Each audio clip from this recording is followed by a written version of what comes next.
Hello friend, आज आपल्याला लपंडाव मालिकेचा 22 जूनचा एपिसोड पुन्हा एकदा बघायचा आहे.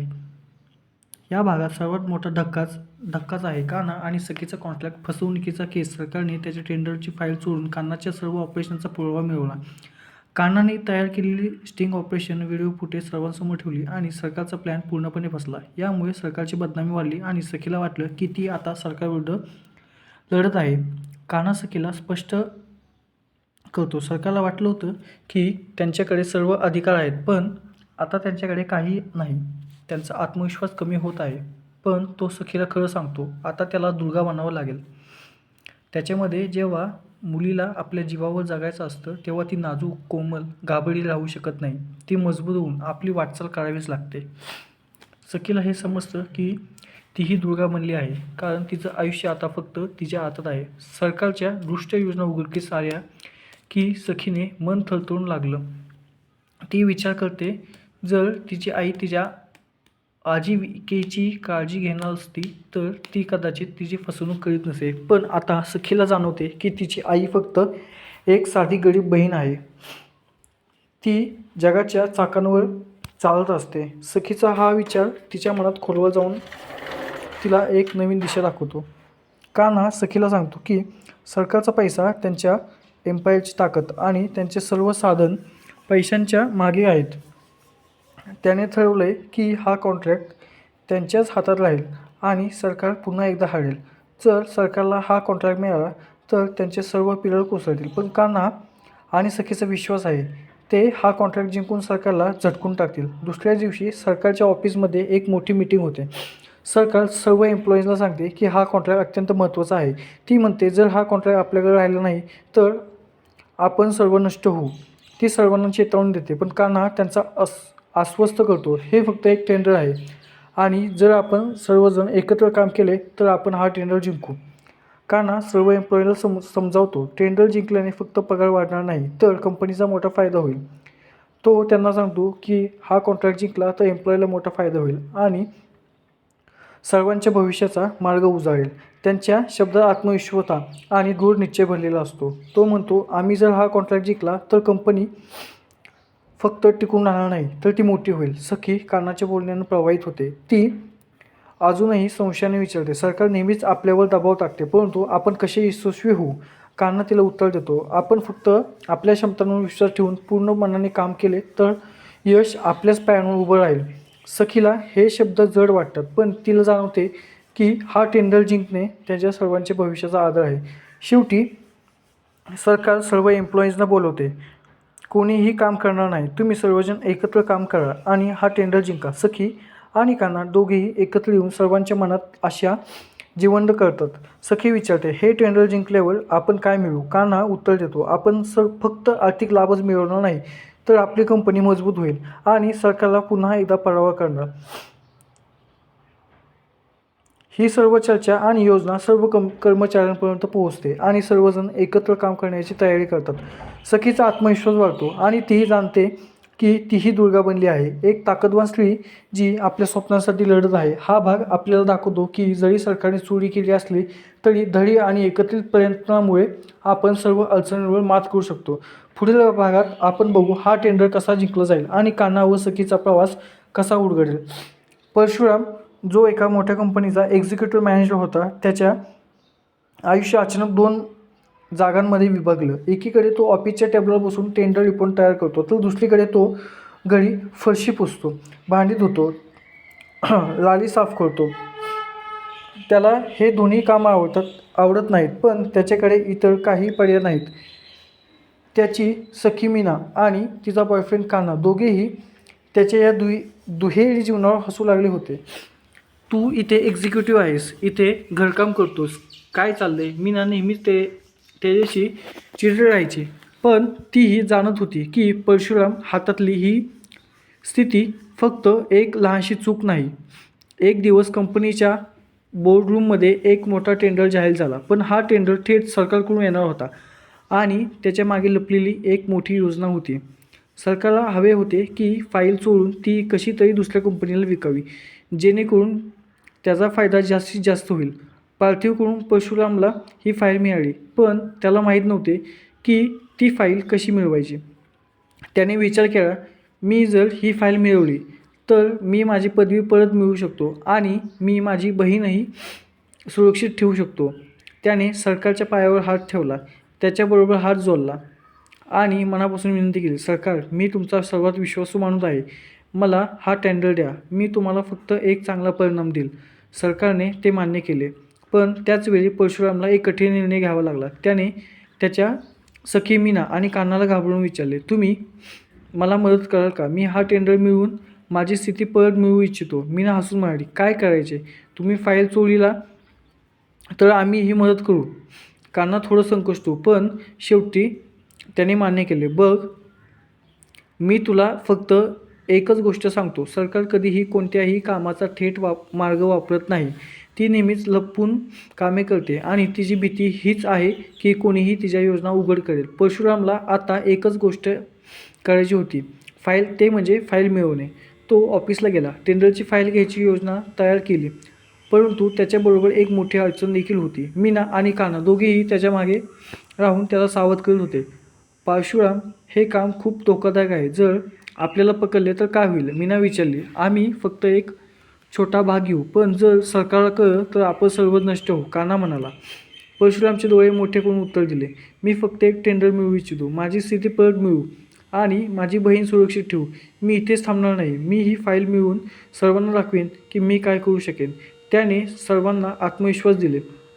मी ही फाईल मिळवून तुमचा विश्वास परत मिळवेल आणि आपण सर्व मिळून सरकारला चुकवू. शेवटी सर्वजण एकत्र कामाला लागले. मीना फाईलच्या प्रतिलिपी तयार करत होती. कान्हा सर्व सुरक्षा कर्मचाऱ्यांचे निरीक्षण करत होता आणि परशुराम थेट फाईल केबिनमध्ये घुसला. त्याने फाईल हातात घेतली, पण त्याच्या हातात थरथर करत होते, कारण त्याला जाणवले की ही फाईल फक्त कागदाची नाही, ती सरकारची सर्व योजना, सर्व गुपिते. त्याने फाईल घरी नेली आणि मीना कान्हा दोघेही त्याला मदत करीत होते. परंतु फाईल पोहोचवताना एक अनपेक्षित अशी घटना घडली. सरकारच्या गुप्त एजंटांनी त्याच्या घरी घुसून फाईल शोधली. परशुरामला बघून एजंट म्हणाला, तू काय चोरलेस? आता तुझी शिक्षा काय होईल? परशुरामने धैर्याने उत्तर दिले, मी फक्त माझी स्थिती परत मिळवू इच्छितो. मी तुम्हाला काहीही हानी पोहोचवणार नाही. एजंटने त्याच्यावर जड हाताने दाब टाकला आणि फाईल परत घेऊन गेला. परशुरामला यामुळे एक मोठा धक्का बसला. तो रस्त्यावर उभा राहून विचार करत होता, सरकारचं खरंच किती धोकादायक आहे. मी त्यांच्यापासून काही मिळवू शकलो नाही. त्याने आपली बहीण मीना आणि कान्हा यांना एकत्र बोलवले आणि त्यांना सांगितले, आता आपल्याला एकत्र उभे राहून सरकारच्या या फसवणुकीला थांबवायचे आहे. आपण फक्त टेंडर मिळवूनच नाही तर त्यांच्या सर्व योजना उघड करायच्या आहेत. मीना आणि कान्हा दोघेही त्याच्या निर्णयावर विश्वास ठेवतात आणि त्यांनी एकत्रितपणे एक योजना आखली. त्यांनी सरकारच्या सर्व फाईलचे डिजिटल कॉपी तयार केले आणि ती सर्वांपर्यंत पसरवली. यामुळे सरकारला मोठा धक्का बसला आणि त्यांच्या फसवणुकीचा पर्दाफाश झाला. परशुराम, मीना, कान्हा तिघही व्यक्तींची ही लढाई आता सर्वांसाठी एक प्रेरणा बनली आणि हा भाग त्यांची अंतिम विजयाची तयारी होती. तर मित्रांनो, आज लपंडावच्या तिसऱ्या भागात प्रवेश करणार आहोत, जिथे सरकारचा मोठा घोटाळा उलगडतो आणि कान्हा पुन्हा त्यांच्या वेडसर पद्धतीने सर्वांना. आज आपण लपंडावच्या तिसऱ्या भागात प्रवेश करणार आहोत, जिथे सरकारचा मोठा घोटाळा उघडतो आणि कान्हा पुन्हा एकदा त्याच्या वेडसर पद्धतीने सर्वांना धक्का देतो. तर चला थेट कथा सुरू करूया. कथा सुरू होते ते घोडोरांच्या गजबजलेल्या बाजारपेठेत. लवकरच आपल्याला दिसतं की या भागात सर्व काही उंचावलं आहे. पैसे, सत्ता आणि नक्कीच गुप्त ऑपरेशन. जे कान्हाने, जो नेहमीचा विचित्र, थोडा धाडसी आणि कधीकधी थोडा बिनधास्त असतो, तो पुन्हा एकदा आपल्या स्टिंग ऑपरेशनचा प्लॅन तयार करतो. पण हा प्लॅन थोडा वेगळा आहे. त्याचा उद्देश फक्त मोठी चोरी करणे नाही, तर सरकारच्या अंधाऱ्या पायऱ्यांवरती प्रवास टाकणेही आहे. कारण आपल्या टीमला म्हणजे नंदू, मीनाक्षी आणि श्यामा यांच्यासोबत संकल्प करतो की सरकारच्या लय भाडी ठसले या कोडनेम असलेल्या प्रोजेक्टचा उलगडा करायचा आहे. हा प्रोजेक्ट खरोखर काय आहे? थोडं गुपित आहे, पण त्याचा मुख्य उद्देश म्हणजे सार्वजनिक निधीची चोरखोर पद्धतीने हेरफेर करणे. सरकारने हा प्रकल्प खाजगी बँकाशी जोडून अनावश्यक खर्च वाढवला आहे, ज्यामुळे सामान्य जनतेला फक्त खर्च वाढवला जातो तर काही खास व्यक्तींची केसा भरला जातो. कान्हा आपल्या साठी एक खास योजना बनवतो. तो एक फेक कंपनी तयार करतो. त्याचं नाव सुरभी इन्फ्रास्ट्रक्चर असं ठेवतो. या कंपनीच्या माध्यमातून तो सरकारला एक मोठा प्रोजेक्ट देण्याचा प्रयत्न करतो. एक मोठी रस्त्याची बांधकाम योजना, ज्यासाठी लाखो रुपये वाटप केले जातील, पण प्रत्यक्षात हा प्रोजेक्ट फक्त एक फसवणूक आहे, ज्यामुळे थेट पैसे कानाच्या टीमच्या खात्यात जाऊन पोहोचतील. इथेच कथा थोडी वेगळी वळते. सरकारच्या प्रमुख अधिकारी, ज्या व्यक्तीला सर्वजण भाईसाहेब असं म्हणतात, तोही या फसवणुकीचा भाग बनलेला असतो. त्याच्या मनात फक्त एकच विचार असतो, सर्वांचा फायदा. तो कान्हाची योजना जाणून घेऊन त्यावर एक अडथळा टाकण्याचा प्रयत्न करतो. पण कान्हा हा सोपा माणूस नाही. त्याने आधीच सर्व संभाव्य अडथळे आणि स्ट्रॅप्स ओळखले असतात. त्याने एक डबल स्टिंग तयार केला. एका बाजूला फेक कंपनी, दुसऱ्या बाजूला एक गुप्त एजंट, जो सरकारच्या अंतर्गत गुप्त माहिती मिळून कान्हाला पाठवेल. जसे फेक कंपनीचे करार सरकारच्या उच्चस्तरीय बैठकीत सादर केले जातात, तसेच मीनाक्षी एक गुप्त फाईल मिळवते, ज्यात लय भारी ठसली प्रोजेक्टचा पूर्ण तपशील आहे. फाईलमध्ये दिसते की प्रत्येक पायरीवर कसे पैसे फेकून टाकले जातात आणि कोणते कंत्राटदार फसवले जातात आणि कोणत्या टप्प्यावर निधी थेट खाजगी बँकांमध्ये जाऊन पोहोचतो. ही फाईल कान्हाच्या टीमसाठी खजिना आहे, कारण ह्यामुळे त्यांना सरकारच्या भ्रष्टाचाराचा पुरावा मिळतो. शेवटी सर्व योजना एकत्र येऊन कान्हा आणि त्याची टीम एक मोठी प्रेस कॉन्फरन्स आयोजित करते. या कॉन्फरन्समध्ये ते लय भारी ठसली प्रोजेक्टचा संपूर्ण दस्तऐवज सार्वजनिक करतात. जनतेला हा शॉक वाटतो की सरकारने इतक्या मोठ्या प्रमाणावर फसवणूक केली होती. पण लोक रस्त्यावर उतरून मागणी करतात आणि मीडिया एकत्रितपणे या घोटाळ्याचे उलगडे करतात. भाईसाहेब, जो आधीच गुप्तपणे सर्व काही नियंत्रण करत होता, तो अचानक सर्वांच्या समोर उभा राहतो. त्याची चेहऱ्यावरची अभिमानाची हसू आता भीतीने बदललेली आहे. त्याला समजते की त्याची सर्व योजना उघडकीस आली आहे. त्याने कायदेशीर कारवाईचा सामना करावा लागेल. कान्हा जरी नेहमीच थोडा विनोदी पद्धतीने काम करतो, तरी यावेळेस त्याने चेहरा गंभीर आहे. त्याने फक्त चोरून पैसे मिळवले नाहीत, तर एक मोठा सामाजिक बदल घडवला आहे. त्याच्या या धाडसी पावलामुळे सरकारच्या भ्रष्टाचाराविरुद्ध एक नवीन लढाई सुरू होते. लोक आता अधिक सजग झाले आहेत आणि प्रत्येकाने आपल्या हक्कांसाठी आवाज उठवणे शिकले आहे. आता या भागाचा सर्वात महत्त्वाचा मुद्दा, कान्हाचे स्टिंग ऑपरेशन फक्त एक वैयक्तिक फायद्याचा प्रयत्न होता, तर तोच एक सामाजिक जबाबदारीची जाणीव होते.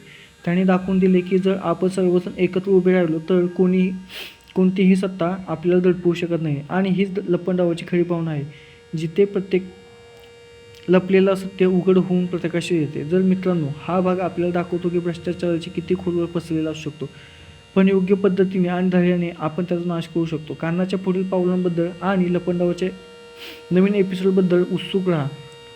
जर तुम्हाला हा एपिसोड आवडला असेल तर व्हिडिओला लाईक करा, सबस्क्राईब करा आणि बेल आयकॉनवर दाबायला विसरू नका. पुढील भागात आपण पाहू की काय होते तेव्हा सरकारच्या सर्वात मोठ्या गुप्त दस्तऐवजांमध्ये काय उघड होते आणि कान्हा पुन्हा आपल्या स्टिंगने काय धमाल करतो ते.